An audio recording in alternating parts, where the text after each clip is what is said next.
King Arthur.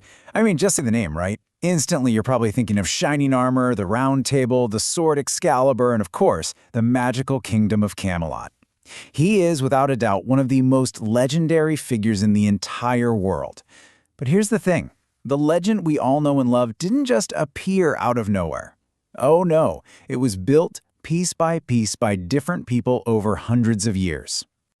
So that's the big question, isn't it? Where did this story really come from? The answer is way more complex and, honestly, way more fascinating than you might think. It's a tale that was shaped and reshaped over the centuries. So to truly understand the legend of King Arthur, you have to get inside the heads of the people who created him. And when you boil it all down, it really comes back to these two monumental works, separated by 700 years. First, you've got Geoffrey of Monmouth, who, back in the 12th century, wrote what he claimed was a true history.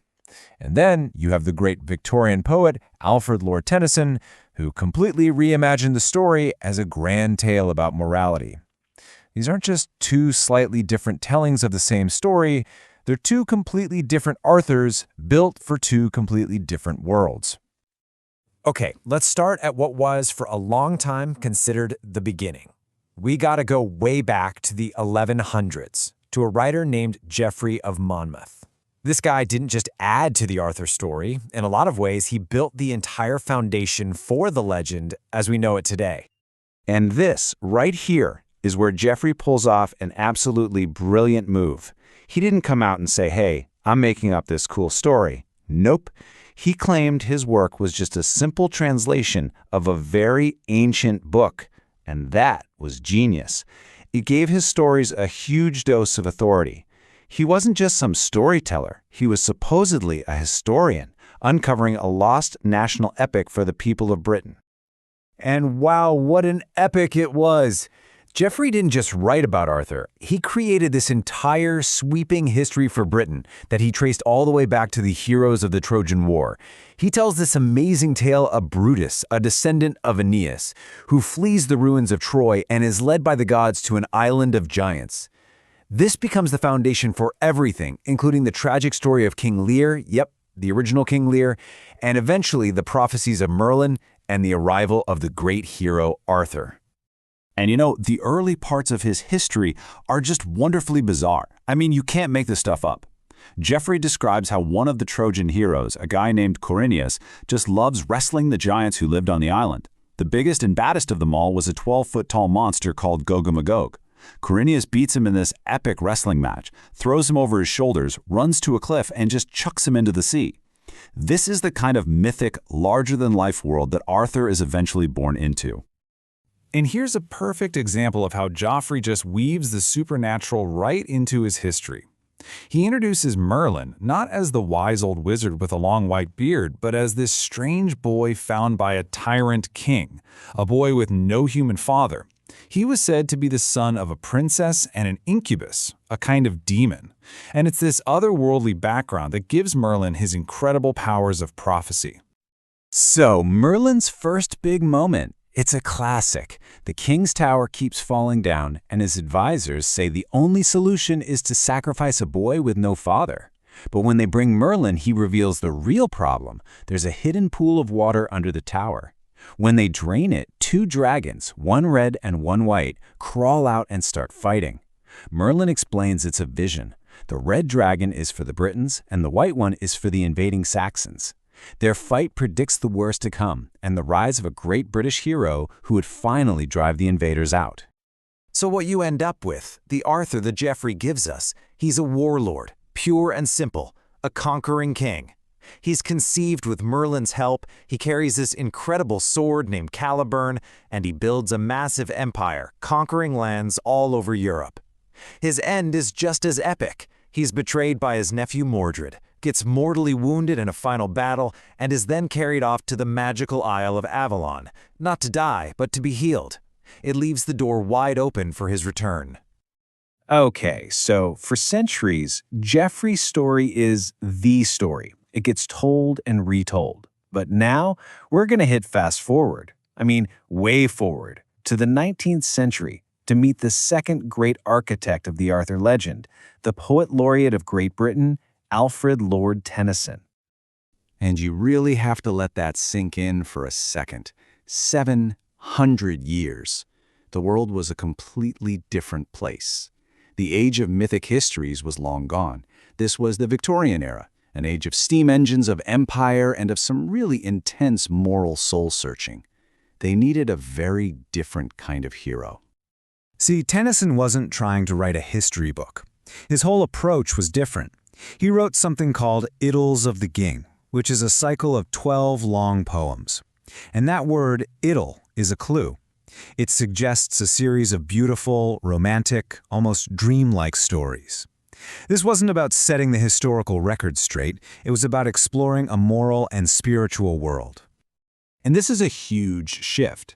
Tennyson's Arthur, he's no warlord obsessed with conquest. His main goal is internal, not external. He wants to build a perfect kingdom, Camelot, to be a shining light in a dark and brutal world.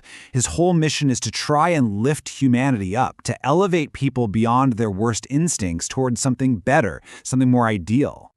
And what Tennyson is really doing here is using Arthur's story to work through all the big moral questions of his own time, the Victorian era. His poems are just soaked in these Victorian ideals: duty, honor, justice, chivalry. But they're also haunted by Victorian fears, the incredible power of sin, the agony of betrayal, and the worry that even our best and noblest efforts are ultimately doomed to fail. And that right there, that's the heart of Tennyson's version. The main fight isn't Arthur versus the Saxons. It's an internal war.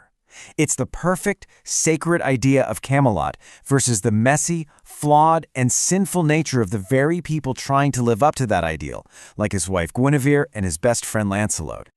And you know, this massive difference in what they were trying to do, it becomes crystal clear when you look at how they both handle the ending, the fall of Camelot. It's the same tragic result, but the reasons it all falls apart couldn't be more different. So for Joffrey, it's pretty simple, right? It's a political coup. It's about power.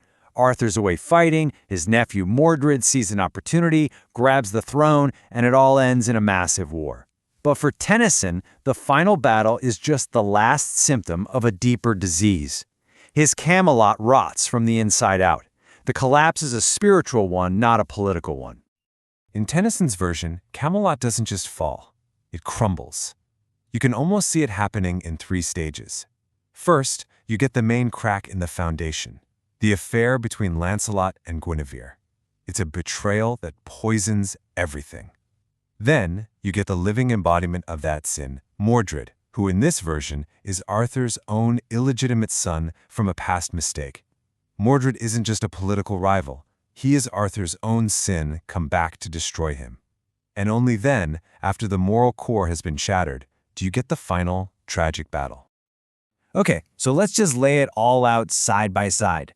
For Joffrey, the final battle is this epic military clash driven by raw ambition, and Arthur's fate is left open. Maybe he'll come back. But in Tennyson's telling, the battle is this miserable, foggy, ghost-like affair. It's the final gasp of a failed dream, caused entirely by broken vows and sin. And Arthur's fate is heartbreakingly final. He passes away, and his dream of Camelot is gone for good. So, what's the big takeaway here? When you put these two stories, these two Arthurs, next to each other, what do you see? You see a warlord king built for a 12th century audience that was hungry for a heroic national history. And then you see a moral crusader, created for a 19th century audience that was wrestling with huge questions about faith, sin, and the meaning of progress. And what this really shows us is the true power, the true magic of the Arthurian legend. It survived for almost 1,000 years because it has never been just one static story. It's always been a mirror. It's a mirror that reflects the hopes and fears of whatever age is holding it up. Geoffrey's time valued strength and conquest, so that's the Arthur he gave them. Tennyson's time valued moral character and worried about sin, and his Arthur embodies that struggle perfectly. And that, of course, brings it all back to us, right here, right now. From blockbuster movies to gritty TV shows to epic novels, we are still telling this story. We are constantly creating new versions of Arthur, new versions of Camelot. So the final question is, what do our modern interpretations, our complicated heroes and our morally gray villains, what does our version of Arthur say about us?